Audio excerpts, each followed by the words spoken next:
저희가 사무엘상의 말씀으로 은혜 받고 있는데요. 지난번 사무엘상의 말씀 24장 말씀 2주 전에 그 사무엘상 24장의 말씀은 다윗이 사울 왕을 살려준 엔게디 사건에 대해서 기록하고 있습니다. 그리고 오늘 말씀 이 25장은 소위 나발 사건으로 불리워지는 그 사건에 대해서 보도하고 있습니다. 나발이 누구인가요? 나발은 성경에 보면은 갈멜 족속이다. 갈멜 족속이라는 것은 여호수아서에 나오는 갈렙의 후손 중에 한 지파입니다. 갈멜 족속, 여호수아에 나오는 그 갈렙의 후손 중에 한 사람이 나발이라는 사람이 있었다라고 이야기하고 있고요. 어디에서 살고 있었는가? 마온 광야, 헤브론의 남서쪽에 있는 마온 광야에 살고 있었는데 되게 부자였다. 부유한 목축업자였었음을 성경은 기록하고 있었습니다. 그에게는 아비가일이라는 총명하고 아름다운 아내가 있었습니다. 그런데 그는 그 이름이 의미하듯이 나발이라는 이 히브리어 의미는요, 어리석다란 이름입니다. 어리석고요, 악했고요, 완고했고요, 오만했고요. 그래서 오늘 말씀 속에서도 불량한 자다라고 불려지고 있는 자입니다. 어리석고 완고하고 오만한 불량한 사람, 한마디로 하나님과 사람 앞에서 DOG 같은 사람. 해석이 안 되세요? 독 같은 사람, DOG 같은 사람. 한국어로 번역하면 개가 되죠. 그래서 개나발 불지 말라는 소리가 생긴 것 같아요. 개나발 불지 마라, 개나발 떨지 마라. 하나님 감사합니다. 성공했습니다. 참 우리 민족이 하나님의 영성이 있는 것 같아요. 그죠? 이 나발이 정말 이 디오지 같은 사람, 그래서 이 개나발이라는 단어가 생기지 않았는가. 그만큼 악한 사람이었다. 가진 자입니다. 있는 자입니다. 근데 완고한 이기주의자, 악한 사람, 불량한 사람이었다라는 겁니다. 그는 25장의 앞부분에 보면은요, 양털 깎는 축제. 근데 이스라엘에 있어서 양털 깎는 축제는요, 어마어마한 절개 축제입니다. 그래서 지나가는 사람들, 객들 다 불러다가 함께 축제를 나누는, 음식을 나누고 함께 즐기는 그런 축제 가운데 다윗이 식량을 구하는 600명을 지금 거스리고 있잖아요. 군사만 600명이잖아요. 그럼 전체 규모는 한 2,000명 이상 되지 않았을까요? 그 가족들 다 포함해서. 이 리더의 고충이 뭔지 아세요?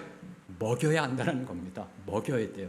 이것을 다윗이 정중하게 그 나발을 향해서 식량을 구하는 요청을 합니다. 그런데 나발이 이런 지하에 거절합니다. 이런 지하에 거절하는 것을 더 나아가 모욕합니다. 다윗을 무시합니다. 다윗과 그의 군사들이 광야에서 나발의 그 목자와 가축들을 보호해 주었는데 그 은혜에 감사로 보답하기는커녕 배은망덕에 악으로 갚은 겁니다. 이에 대해 다윗이 분개한 겁니다. 이에 대해 다윗이 분노합니다. 이에 대해 다윗이 혈기를 부립니다. 그리고 군사 400명을 이끌고 나발을 응징하기 위해 출병하였습니다. 이것이 오늘 말씀의 배경입니다. 그런데 이때 등장하는 두 사람이 있습니다. 이때 나발의 하인과 나발의 아내 아비가일, 두 사람이 등장합니다. 하나님이 예비하신 사람들입니다. 하나님의 섭리에 쓰임받는 사람들입니다. 오늘은 특별히 나발의 하인과 다윗의 분노를 중점적으로 살펴보고요. 다음 주는 나발의 아내 아비가일을 중점적으로 하나님의 섭리가 어떻게 임하고 있는지를 살피며 은혜 받고자 합니다. 자, 오늘 말씀 먼저 14절에서 17절은요.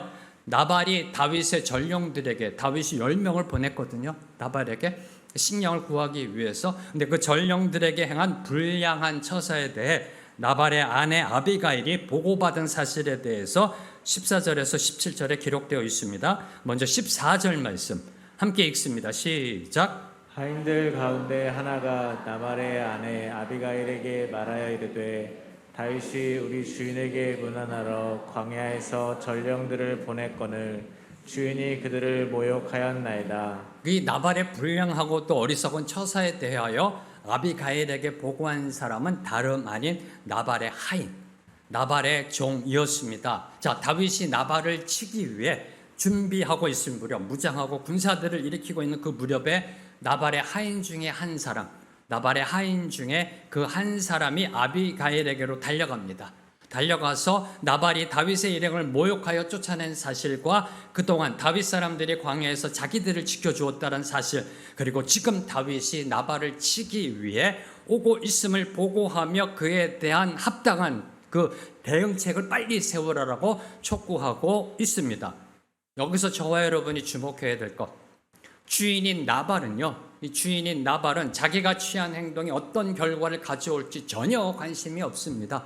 자기가 취한 행동이, 결정이, 그 언어가, 행동이 흥하는 결과를 가져오는지 망하는 결과를 가져오는지 아무런 관심이 없습니다. 이에 반해 이 하인은 주인의 가문이 멸망당할 위기에 처하자 그것을 알고 그것을 막기 위해 고군분투하고 있다라는 겁니다.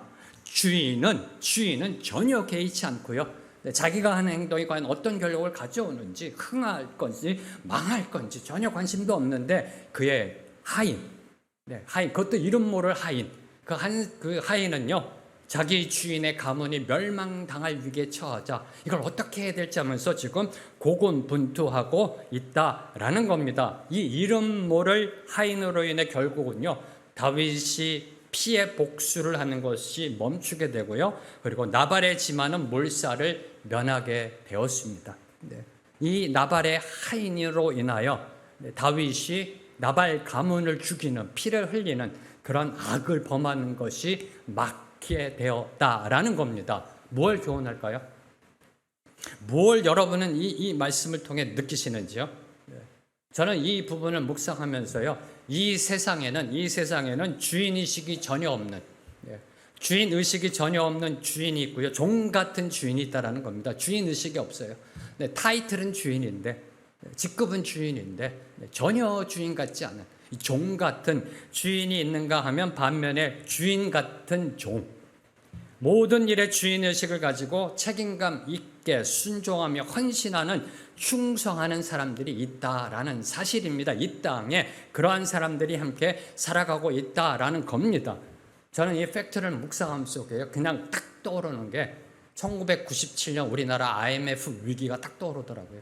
이 말씀을 묵상하는데 그 IMF 위기가 떠올랐습니다. 1997년, 아마 많은 분들이 이때를 기억하는 것조차 정말 싫어할 수가 있을 겁니다. 왜요? 이 IMF 1997년 이 위기는요, 우리나라가 그 위기에, 외환위기의 직격탄을 맞아서 나라가 구조조정을 하는, 뼈를 깎는 그 아픔의 고통의 대가를 치렀던 해가 1997년입니다. 당시 외환위기가 이 동남아시아를 강타했을 때, 인도네시아, 태국을 강타했을 때 그 어느 누구도 대한민국에 그러한 외환위기가 올 것이라고 예상한 사람은 아무도 없었습니다. 그런데 얼마 지나지 않아 우리나라 기업이 부도를 합니다. 도산합니다. 기아그룹을 필두로 해서 도산하기 시작하고 은행들이 부도나고 나라 재정이 바닥나서 결국은 IMF 구제금융을 받아야 했으며 그로 인해 수많은 사람들이 직장과 일터를 잃고 거리로 내몰려 나갔던 그 시절이 1997년 IMF 외환위기 시절입니다. 그때 저는 이제 은행에 있었습니다. 외국계 은행에. 그때 우리나라를 향해 세계 경제 전문가들이 던졌던, 일갈했던 한마디가 있습니다. 방만경영. 그리고 주인의식이 없었다. 세계 경제 전문가들이 우리나라를 향해 던졌던 질문입니다. 전혀 주인의식이 없었다. 방만경영해왔다라는 겁니다. 회사가 망하든 말든 엉터리 재무제표를 만들었습니다. 그때 우리나라 기업이요. 다 드러났죠. 외환위기로 인해서. 엉터리 재무제표를 만들어 속이는가 하면 거액의 외화를 해외로 빼돌려 회사를 망하게 했던 시절이 1997년 그 외환위기 시절입니다. 당시 정치인들이나 경제인들, 기업인들이 정말 주인의식이 있었다면, 정말 주인의식을 가지고 나라를 경영하고 기업을 경영했다면 그러한 어처구니 없는 위기를 맞이하였을까요? 정말 이 부분이 묵상되더라고요. 그런데 감사한 거, 그런 IMF 위기 가운데도 부도난 회사를 사원들이 희생하여 다시 살려낸 그러한 케이스들이 있다는 겁니다. 그런 케이스들이 많더라고요. 그게 너무 감사했어요. IMF 위기로 인하여 부도난 회사, 그 회사를 그 직원들이 다시 살려낸 그러한 케이스들이 있습니다. 자, 그 중에 하나, 은행에 가면 여러분들이 꼭 접하게 되는 CD라는 기기, 현금 자동 기기, 지급기, 또는 현금 자동 입출금 기기, ATM 기기라고 합니다. 네, 이 CD와 ATM 그 기기 사업으로 승승장구하던 청호컴넷이라는 회사가 있었습니다. 이 회사가 IMF 위기에 직격탄을 맞고 이때 고꾸라집니다. 네, 부도가 납니다. 그때 ATM 기기를 개발했던 한 연구원이 무한 책임을 지고 나섭니다.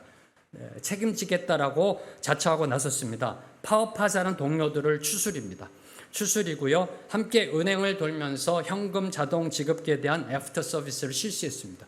왜요?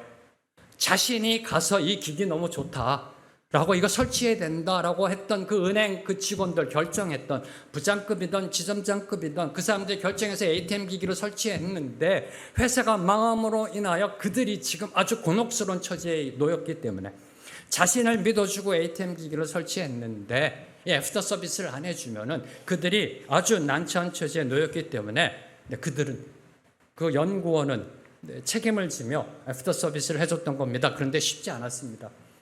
몇 달째 월급은 나오지 않았고요. 망한 회사에서 무슨 애프터 서비스냐고 동료들은 핀잔하며 불만을 쏟아내었습니다. 그래도 이 사람은 멈추지 않았습니다.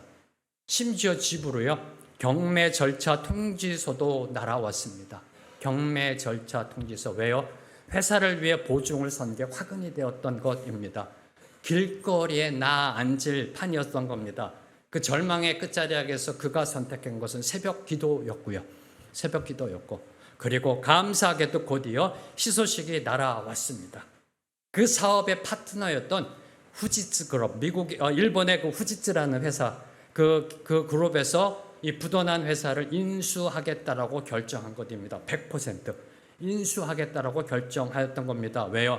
부도난 상황에서 직원들이 힘을 모아 고객과의 약속을 지키는 그 모습에 감동받았기 때문에 부도난 회사를 그 기업인도 아니고 사장도 아니고 그 직원들이 그 거래처 고객과의 약속을 지키겠다라고 그렇게 아둥바둥 발버둥 치면서 그 해내는 모습을 보면서 그 파트너였던 후지츠 그룹이 감동을 받았다라고 합니다. 근데 그리고 더 놀라운 사실, 무한 책임을 지겠다라고 선언하며 부도난 회사를 이끈 그 연구원에게 CEO 자리를 맡겼다는 겁니다. 대표이사 자리를 맡겼다라는 겁니다. 물론 그 연구원은 처음에 거절했습니다. 자신은 그냥 엔지니어 출신에다가 이 경영 경험도 없다라고 하면서 고사하였습니다. 그때 후지츠 측은 이렇게 말했다고 합니다. 당신이 CEO를 안 맡으면 다른 대안이 없다. 당신이 CEO를 안 맡으면 다른 대안이 없다. 회사가 어려울 때 그가 보여줬던 책임감을 높이 평가하였던 겁니다. 바로 그 사람이 당시 영락교회 출석하시던 심재수 집사님이십니다. 심재수 집사님. 바로 이런 사람이 오늘 말씀 속에 나발의 하인이라는 겁니다.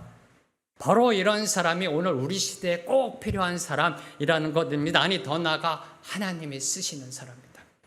하나님이 쓰시는 사람이라는 겁니다. 마태복음 24장 45절 말씀, 함께 읽겠습니다. 시작. 충성되고 지혜 있는 종이 되어 주인에게 그 집 사람들을 맡아 때를 따라 양식을 나눠줄 자가 누구냐. 주님도 말씀하십니다. 충성되고 지혜 있는 종이 되라. 그래서 주인에게 그 집 사람들을 맡아 때를 따라 양식을 나눠줄 자가 누구냐. 주인의식을 가지고 책임의식을 가지고 맡겨진 그 일을 감당할 자가 과연 누구냐라고 질문하고 있습니다. 자, 이는 우리가 노예 근성으로 일을 해서는 안 된다는 겁니다. 우리에게 주어진 그 직분의 순서에 따라 나에게 이런 게 주어졌으니까 그 절차에 따라 순서에 따라 그렇게 섬겨서는 안 된다라는 겁니다. 마지못해라는 것이 아니라 오히려 적극적으로 주인의식을 가지고 책임의식을 가지고 일해야 하는 위치에 있음을 강조하는 말씀입니다. 누가요? 우리 믿는 자들이. 지금 주님이 누구에게 말씀하고 계시나요? 마태복음 24장 45절 말씀.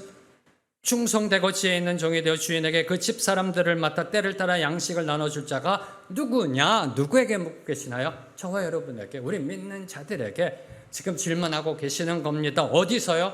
우리가 있는 곳에서, 가정에서, 일터에서, 그리고 교회에서 우리에게 맡겨진 사명, 주인의식을 가지고 책임의식으로 나아가는 그 모습을 통해 하나님은 하나님의 섭리를 이루어 가신다라는 사실을 오늘 나발의 하인을 통해 말씀하고 계시는 겁니다. 이름 모를 사람입니다. 이름 하나 남겨진 거 없습니다. 세상은 이름을 모른다는 것은 세상이 그렇게 중시 여기지 않는 사람이라는 겁니다.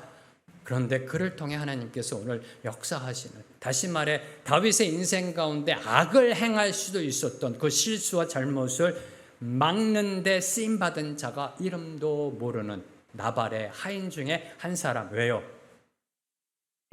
마태복음 24장 45절 말씀대로 살아가는 사람이었기 때문에 하나님의 쓰임받는 사람이 되었다라는 겁니다. 자, 그러면 왜 나발은 주인의식이 없는 주인 같았을까요? 왜 종 같은 주인이었을까요? 왜 불량한 주인이었을까요? 왜 그랬을까요? 이 부분에 대해서 우리에게 해답을 주고 있는 것이 15절과 16절 말씀입니다. 함께 읽습니다. 시작.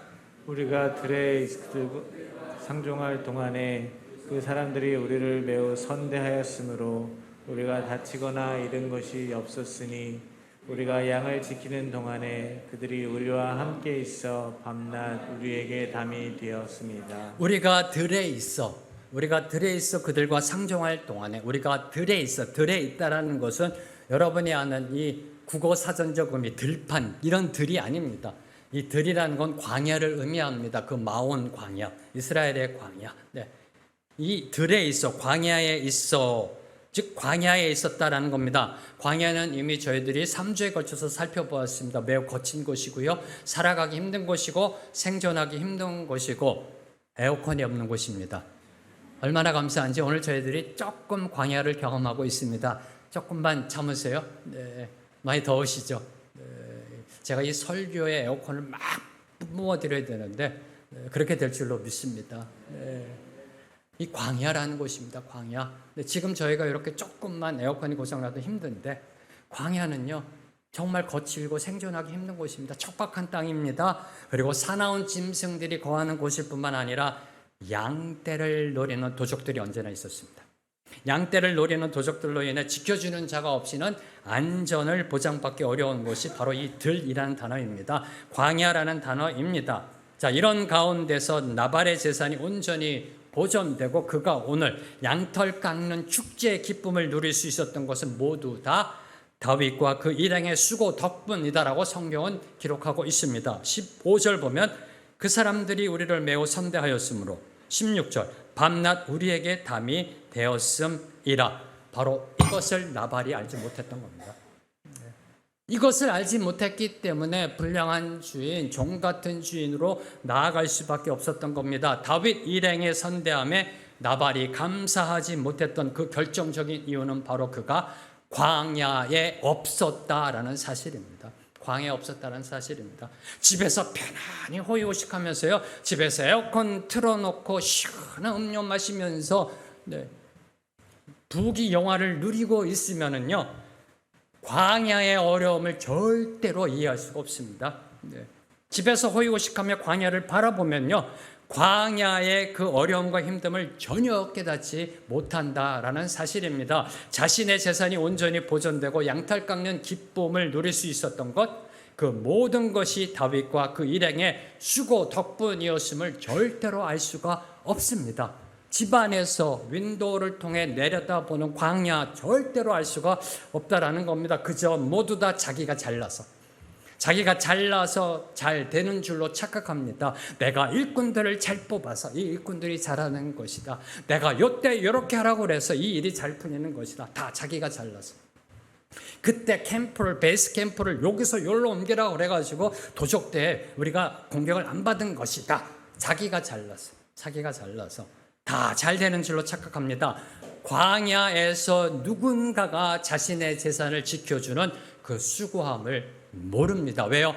광야에 없기 때문에, 그곳에 없었기 때문에 지금 누리고 있는 삶을 당연한 것으로 여깁니다.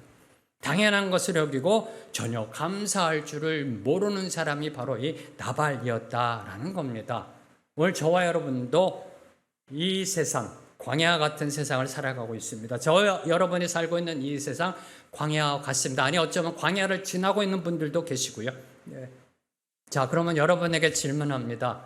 여러분의 삶에 감사가 있으신지요? 여러분의 삶에 얼마만큼의 감사가 늘 고백되고 있으신지요? 네. 한번 이 시간에 잠깐 묵상해 보시기 바랍니다. 얼마만큼의 감사가 있는데 지난 일주일 동안 나는 얼마나 감사했는지. 기억하십시오. 오늘 우리가 이 광야 같은 세상, 이 광야 같은 세상을 살아가며 호흡할 수 있다는 것, 주님께 나와 예배드릴 수 있다라는 것, 그 누군가가 우리를 지켜주시고 보호해 주시기 때문이다라는 것입니다. 이 광야 같은 세상을 우리가 살아가는 데 있어서 오늘도 주님 앞에 나와 예배드리고 호흡하며 이 세상을 살아갈 수 있다라는 그 사실, 팩트의 그 백그라운드 뒷면 속에는 누군가가 나를 이 광야 같은 세상에서 지켜주시고 보호하고 계신다라는 겁니다. 바로 그 누군가가 하나님 아버지이십니다. 얼마나 감사가 나오고 계시는지요? 네. 당연한 것으로 여기시는지요? 아침에 일어나서 호흡하는 거 당연한 것으로 여기고 계시는지요? 아침에 일어나서 식사, 아침 식사, 점심 식사, 저녁 식사 하시는 거 당연한 것으로 여기고 계시는지요? 다윗이 시편 23편에서 사망의 음침한 골짜기로 다닐지라도 해를 두려워하지 않는다라고 고백할 수 있었던 것. 사망의 음침한 골짜기를 다닌다 할지라도 해를 두려워하지 않는다라고 선포할 수 있었던 것. 바로 그곳에도 하나님 아버지가 함께 하셨기 때문에, 사망의 음침한 골짜기에도 하나님이 함께 하셨기 때문에 그런 선포가 될 수 있는 것입니다.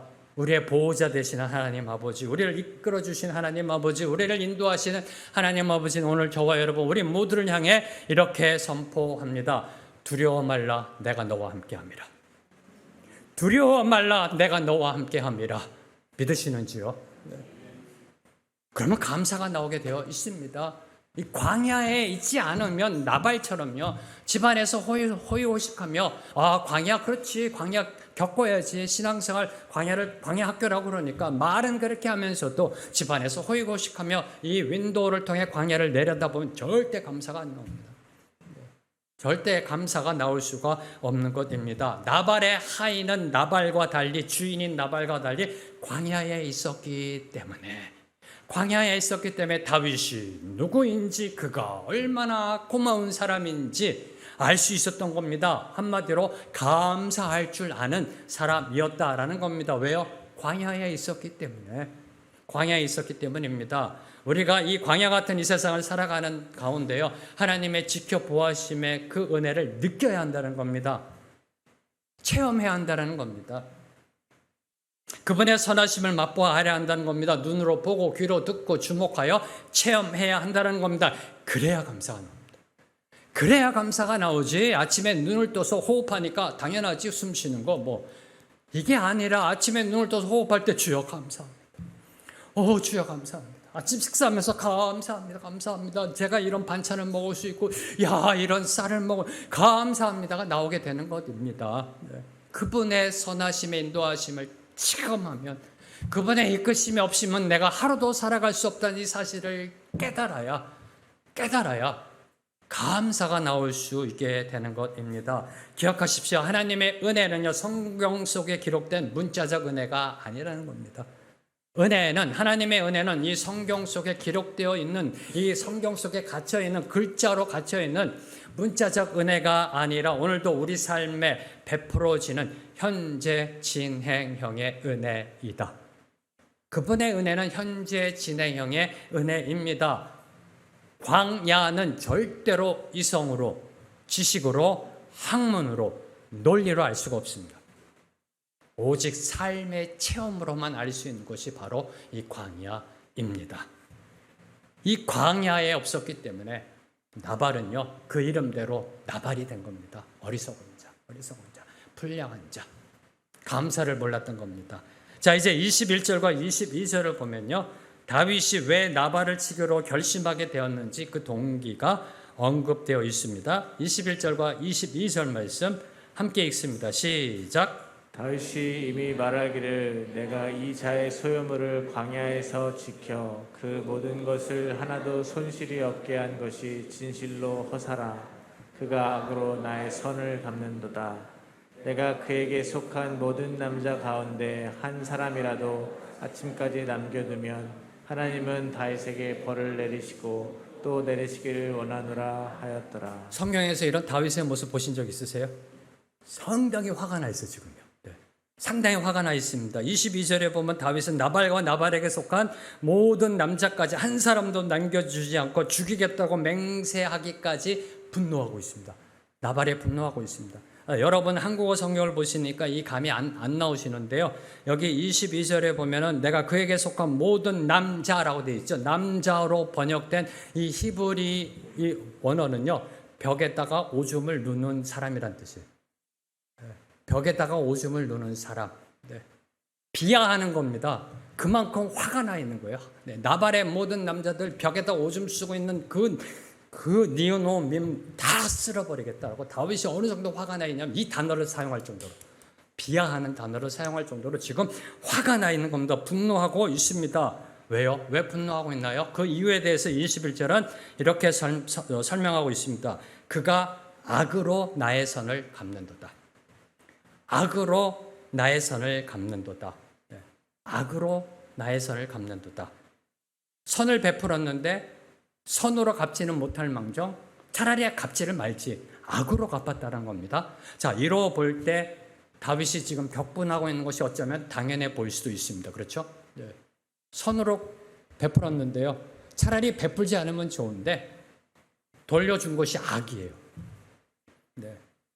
그럼 분노하는 것이 당연해 보입니다. 은혜 받았으면 이를 갚는 것이 사람의 기본 도리입니다. 그런데 은혜를 원수로 갚는 것, 짐승반도 못한 책망받아 마땅한 것, 그런 팩트 속에서 지금 다윗이 화를 내고 있습니다. 저는 이 상황 속에서 제일 먼저 묵상하게 된 것, 그것은요. 자, 나발보다 다윗에게 더 원수라 할 수 있는 사울은 죽일 기회가 있었음에도 불구하고 죽이지 않고 놓아주면서 왜 나발에 대해서는 일이 또 길길이 뛰면서 혈기 부리고 있을까? 이 질문입니다. 안 그런가요? 네. 자, 나발보다 더 원수잖아, 사울은요. 네. 근데 그 사울은요, 살려주고 참 여유롭게요. 네.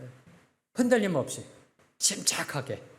죽이려고 하는 부하들은 또 다독거리면서 살려줬습니다. 그런데 나발에 대해서는 길길이 뛰면서 오줌 누는 남자들이라고 비하적인 표현을 쓰면서 분노하며 죽이려고 하고 있는가라는 겁니다. 사무엘상 24장 12절을 보면요. 다윗이 사울을 살려주고 이렇게 말했습니다. 여호와께서는 나와 왕 사이를 판단하사 나를 위하여 왕에게 보복하시려니와 내 손으로는 왕을 해하지 않겠나이다. 다윗은 분명히 하나님은 판단하시는 분이시고 보복하시는 분이라는 신앙관을 갖고 있었습니다. 다시 읽어드립니다. 여호와께서는 나와 왕 사이를 판단하사 무엇이 옳고 그른지 판단하시는 분입니다. 나를 위하여 왕에게 보복하시려니와 그래서 나는 당신 사울왕 내가 죽이지 않습니다라고 고백하고 있습니다. 하나님은 정확하게 올바르게 공정하게 판단하시고 그에 따라 반드시 보복하시는 분이시다. 심판의 정의를 세우시는 분이시다라는 그 신앙관이 다윗에게 있었습니다. 그러한 다윗이 그가 나발에 대해서는 이처럼 극도의 분노를 보이며 나발에 속한 모든 남자를 죽이겠다고 맹세하는 악한 모습을 보이고 있다라는 겁니다.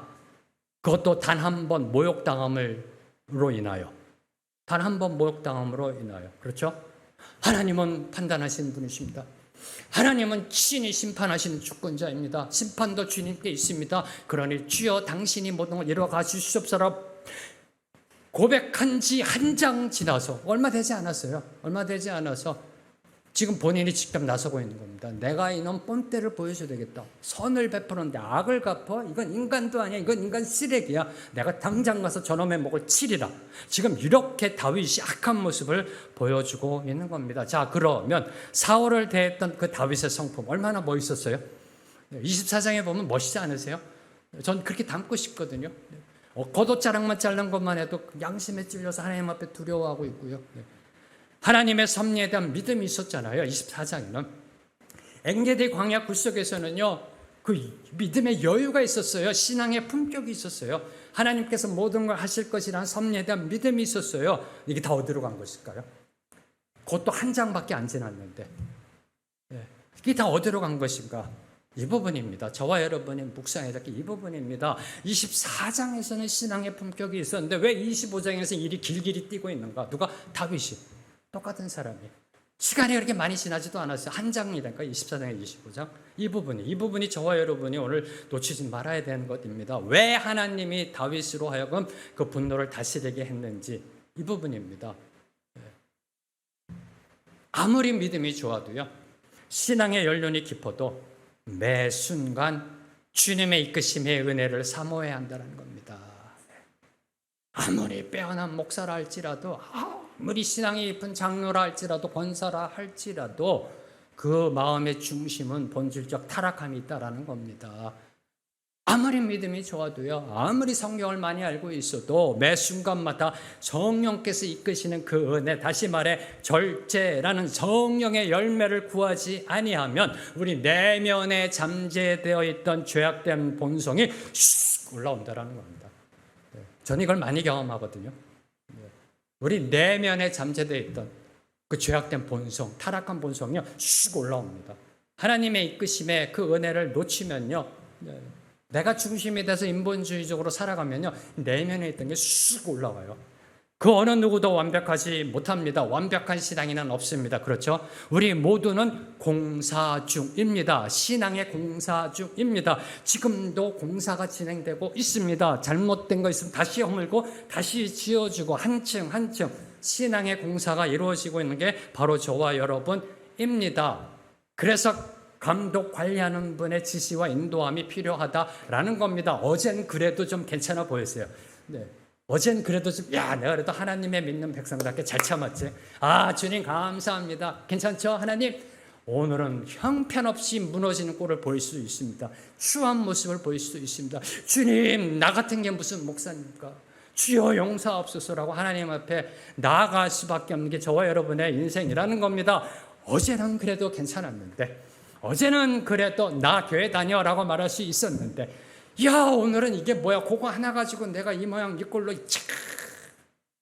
이게 바로 우리 인생 아닌가요? 내 안에 내가 너무나 많아.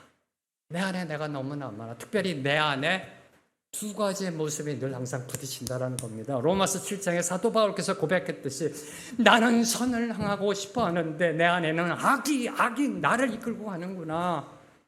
공고하도다 누가 이 사망의 몸에서 나를 건져내랴.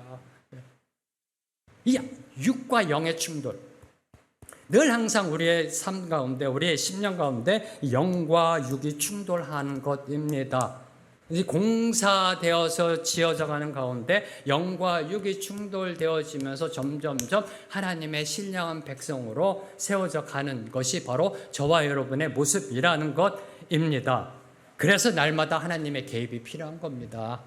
공사 중이니까, 우리는 완벽하지 못하니까. 그래서 사도 바울께서 날마다 내 육신을 쳐서 하나님의 말씀에 복종시킨다라고 고백했던 겁니다. 쳐야 할 정도로. 그만큼 필사적인 신앙생활을 할 수밖에 없다라는 겁니다. 왜요? 조금만 냅두면 올라오니까. 그냥 올라옵니다, 마음속에서. 세상적인 것, 인본주의적인 것, 악한 것, 타락한 것이 그냥 올라옵니다. 오늘 말씀 다윗 보세요. 엊그저께는 정말 멋있는 모습 보여줬잖아요. 사울 왕을 향해서 뭐라고 그랬어요? 나는 손 안 댑니다. 하나님께서 하실 것입니다. 얼마나 멋있어요. 부하들을 다독거리고. 근데 지금은 길길이 뛰고 있잖아요. 아침까지 내가 한 놈이라도 남겨놓으면 내가 내 성을 간다 하면서 지금 칼을 들고요. 이게 바로 저와 여러분의 모습이라는 겁니다. 그래서 날마다 겸비한 마음으로 하나님의 이끄심의 은혜를 구해야 한다는 겁니다. 그분이 날마다 우리를 이끌어 주시지 않으면요, 오늘 말씀 속에 다윗과 같은 모습으로 나아갈 수밖에 없습니다. 하나님의 이끄심의 섭리가 아니면 분노의 칼자루를 내려놓을 수가 없습니다. 자, 그러면 왜 다윗이 분노를 절제하지 못했는가? 왜 하나님의 은혜를 구하지 못했는가? 하나님의 이끄심에 그 은혜를 구하지 못했는가? 사울 앞에서 보여주었던 그 멋있는 믿음을 왜 지금은 보여주지 못하고 있는가? 이 질문입니다. 왜 못 보여주고 있는가? 문맥을 보면요, 그 답은 간단합니다. 하나님께 기도하지 않았기 때문입니다. 사무엘상 25장과 그리고 시편의 말씀, 모든 성경 말씀을 보아도요, 다윗이 이때 지금 나발의 일로 인해 하나님께 기도했다는 구절이 없습니다. 하나님께 나아가 하나님의 뜻을 구했다라는 구절이 없습니다. 그럼 왜 다윗이 기도하지 않았을까요? 왜 기도하지 않았을까요? 자, 악을 손으로 갚는 사람, 악한 나발을 징계한다라는 것 마땅한 거다.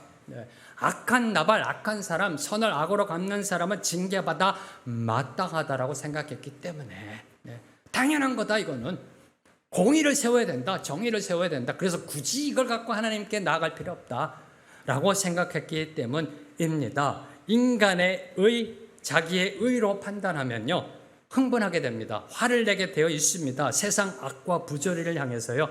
세상의 악과 부조리를 향해서 내 의가 발동이 되잖아요. 인간의 의가 발동이 되잖아요. 그러면 화가 나게 되어 있습니다. 그게 바로 운전할 때 저와 여러분이 자주 걸려 넘어지는 악입니다. 여러분 말고요. 저요. 여러분 안 그러실 겁니다. 이게 자주 넘어지는 게 내 의거든요. 도로교통법에 기준한 내 의. 저는 자주 그런 모습을 제가 봅니다. 저를 향해서. 내 의가 발동해요.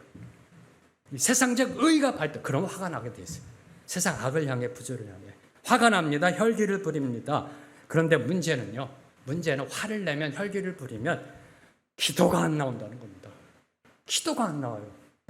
정말이에요. 제가 경험하는 겁니다. 제가 막 혈기 부리고 화가 났을 때요, 기도하고 싶은데 기도가 안 나와. 정말 안 나와요. 그래서 저는 이제 그때 찬양을 듣습니다. 다스리기 위해서. 그 다음에 다스려진 다음에 기도가 나오는데, 화가 나면 기도가 안 나옵니다. 분노의 감정을 다스리지 못하면 기도할 수가 없습니다. 감정적 대응이 먼저 나아가게 되어 있기 때문에. 그래서 다윗이 지금 분노를 절제하지 못하고 있는 겁니다. 자, 그러면 왜 다윗은 분노하였을까요? 선을 악으로 갚았기 때문에. 이 부분에 있어서는 저희가 다음 주에 좀 더 이렇게 좀 사회 심리학적으로 좀 더 보도록 하고요. 자, 사울과 나발을 두고 비교하자면 사울이 훨씬 더 다윗에게 악행을 저지른 사람입니다. 그렇죠? 인간적으로 볼 때요. 나발은 딱 한 번 다윗을 모욕했습니다. 사울은 계속해서 다윗을 죽이려고 쫓아다녔습니다. 누가 보더라도 나발보다는 사울에게 더 분노를 표출해야 됩니다. 누가 보더라도 다윗이 지금 나발에게 쏟아붓고 있는 분노를 사울에게는 100배 정도 쏟아부어야 돼요. 안 그런가요? 나발은 딱 한 번 모욕했고 사울은 계속 쫓아다니며 다윗을 죽이려고 하고 있습니다. 누가 보더라도 다윗이 누구에게 더 분노를 쏟아내야 돼요? 사울에게. 그런데 다윗은 나발에게 분노합니다. 왜요? 성경 말씀 속에 사울 앞에서 다윗이 분노하여 혈기 부리는 거 보신 적 있으세요? 근데 나발에게는 혈기를 부리고 있어요. 왜요? 여러 가지 요인이 있습니다만 오늘은 딱 한 가지만, 다윗이 나발에게 뭔가를 기대했기 때문입니다. 뭔가를 기대했기 때문에. 자, 다윗은 사울을 향해서 아무런 기대도 안 했어요. 아무런 기대도 하지 않았습니다. 마음을 비웠습니다. 아니, 이미 포기했어요. 저런 사람이야. 이미 포기했어요. 마음을 비웠습니다. 그래서 사울에 대해서 그 어떤 선도 기대하지 않는 이상 사울이 어떻게 대하든 분노가 일어날 이유가 없었습니다. 분노요, 분노. 힘들고 어렵고 그런 경우 있을 수 있지만은 혈기를 부리면서 길길이 오늘처럼 이렇게 할 필요가 없어요. 왜요? 그러려니 사울은 원래 그런 사람이야. 그러려니 마음을 비웠어요. 포기했어요. 그런데 나발을 향해서는 경우가 달랐다는 겁니다. 누구 덕에 지금 양털 깎는 축제를 할 수가 있어요? 자기 덕에. 누구 덕에 그의 양떼와 가축대가 하나도 축나지 않고 그대로 보존받을 수 있었어요? 자기 덕에. 자기 덕에. 다윗과 그의 일행의 덕으로 인하여 나발의 가축대가 온전할 수 있었기에 이제 가서 식량을 구하면 자신의 요구에 대해서 우호적으로 대해줄 것으로 기대했던 겁니다. 우호적으로 대해줄 것으로 기대했는데 그 기대와는 달리 오히려 나발이 자신을 무시하고 모욕하자 그에 대한 분노의 불길이 폭발하였던 겁니다. 폭발. 이 부분입니다. 왜 분노하였는가? 지금 말씀 속에 하나님이 말씀하시고자 하는 건요, 선을 했는데 그걸 악으로 갚는 나발이나 그 모습 속에 다시 악으로 갚으려고 하는 다윗이나 도끼 객긴 똑같은 모습입니다. 다윗이 놓친 게 무엇일까요? 다윗이 놓친 게 무엇일까요? 십자가의 영성, 오늘날로 말하면 우리 믿는 자는 서로 뭔가를 기대하고 만나는 관계가 아니다라는 겁니다. 다시 선포합니다. 우리 믿는 자들은요, 나발도 하나님의 백성이고요, 갈렙의 후손입니다. 우리 믿는 자들, 하나님의 백성들은 서로 뭔가를 기대하고 만나는 관계가 아니라 받은 은혜 서로 나누는 관계다. 하나님의 은혜를 서로 나누는 관계라는 것입니다. 우리를 향한 주님의 사랑이 조건 없는 사랑인 것처럼 우리 또한 조건 없이 다른 사람을 사랑해야 마땅하다라는 이 진리를 다윗이 놓치고 있었던 겁니다. 손해봐야 된다, 양보해야 된다, 희생해야 된다. 이것이 바로 십자가고 이 영성을 지금 다윗이 놓치고 있었던 것입니다. 사울 왕을 향해서는 이 영성으로 나아갔는데 지금 나발을 향해서는 이 영성을 놓친 겁니다. 왜요? 기대했기 때문에, 뭔가를 얻으려고 했기 때문에. 기후가 갔으면 테이크가 와야지. 네. 바로 이 인본주의적 생각 때문에 바로 이 진리를 놓치게 되었던 것입니다. 혹시 여러분이 이 땅을 살아가며 은혜를 원수로 갚는 사람을 만나더라도요, 분노하지 마십시오. 흥분하지 마십시오. 네. 다시 선포합니다. 이 세상을 살아가며 은혜를 원수로 갚는 사람을 만난다 할지라도 흥분하지 마시고 혈기 부리지 마시고 분노하지 마십시오. 왜요? 에베소서 2장 10절은 우리들에게 이렇게 선포합니다. 우리는 그의 만드신 바라 그리스도 예수 안에서 선한 일을 위하여 지음을 받은 자다. 그리스도 예수 안에서 선한 일을 위하여 지음받은 자가 바로 저와 여러분입니다. 원수 갚는 것은 하나님께 맡기고 악을 손으로 갚는 멋있는 삶 살아내는 저와 여러분이 되기를 주님의 이름으로 축복합니다. 오늘 말씀을 맺겠습니다. 하나님은 선을 악으로 갚는 나발에게 격분하여 군대를 일으킨 다윗을 진정시키기 위해 이런 모를 하인을 예비해 놓으셨습니다. 그 하인을 통해 다윗의 분노를 다스리셨으며 다윗이 나발의 가문을 피로 물들이려는 악한 생각을 막으셨습니다. 이 팩트 속에 저와 여러분이 깨닫는 교훈, 하나님은 언제 어디서든 하나님의 사람을 위해 섭리하시고 일하시고 계신다. 이 부분입니다. 우리가 기쁠 때나 슬플 때도 일하십니다. 우리가 침착할 때나 화를 낼 때도 섭리하시며 우리를 위해 일하십니다. 우리가 온유할 때나 혈기 부릴 때도 그분은 우리를 위해 섭리하시고 일하시고 계십니다. 이 일하심, 그분의 일하심의 섭리를 체험하는 우리 모두가 되기를 소망하며 함께 찬양합니다. 우리의 시선을 주님께로 돌립니다. 우리가 주님을 볼 때 그분의 일하심을 우리가 느끼며 체험할 수 있습니다. 함께 찬양합니다.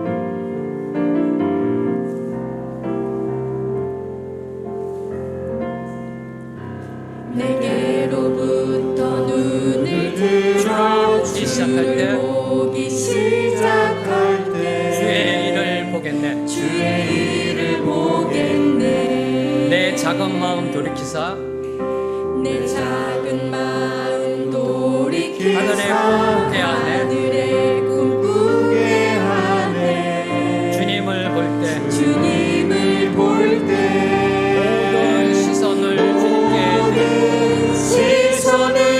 주님께 드리고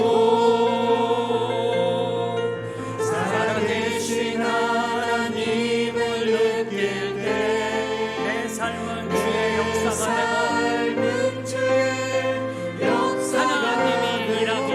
되고 하나님이 일하기 시작하네. 하나님이 일하기 시작하네. 성령이 나를 변화시켜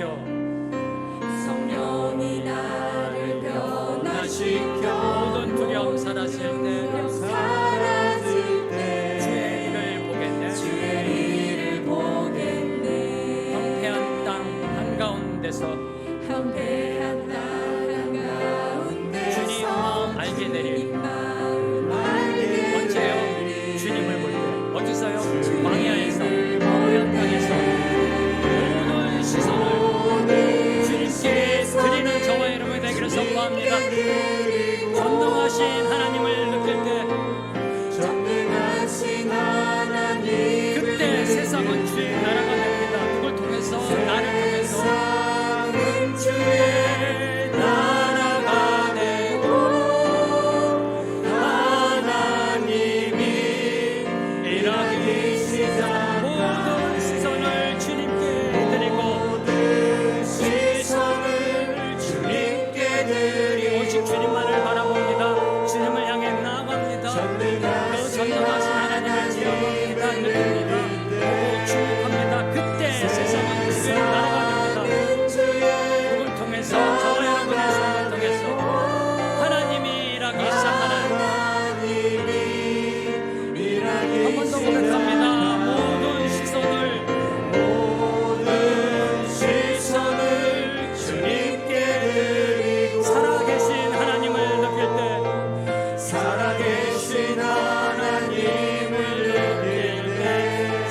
삶은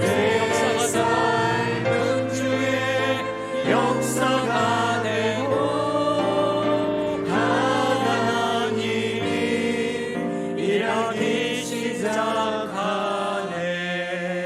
하나님 감사합니다. 오늘도 말씀을 통하여 우리의 삶이 어떻게 주님께 쓰임받아야 할지 이끌어 주시고 인도해 주심에 감사합니다. 이 광야 같은 이 세상을 살아가며 우리의 모든 시선을 주님께 향하게 하시고 주님께 고정케 하여 주시옵시고 주님만을 바라보며 주님을 따라가며 우리의 삶이 주의 역사가 되고 우리의 삶을 통하여 하나님의 나라가 이 땅에 온전히 임하게 되기를 소망하며 선포하며 기도합니다. 우리의 삶을 들어 사용하여 주시옵소서.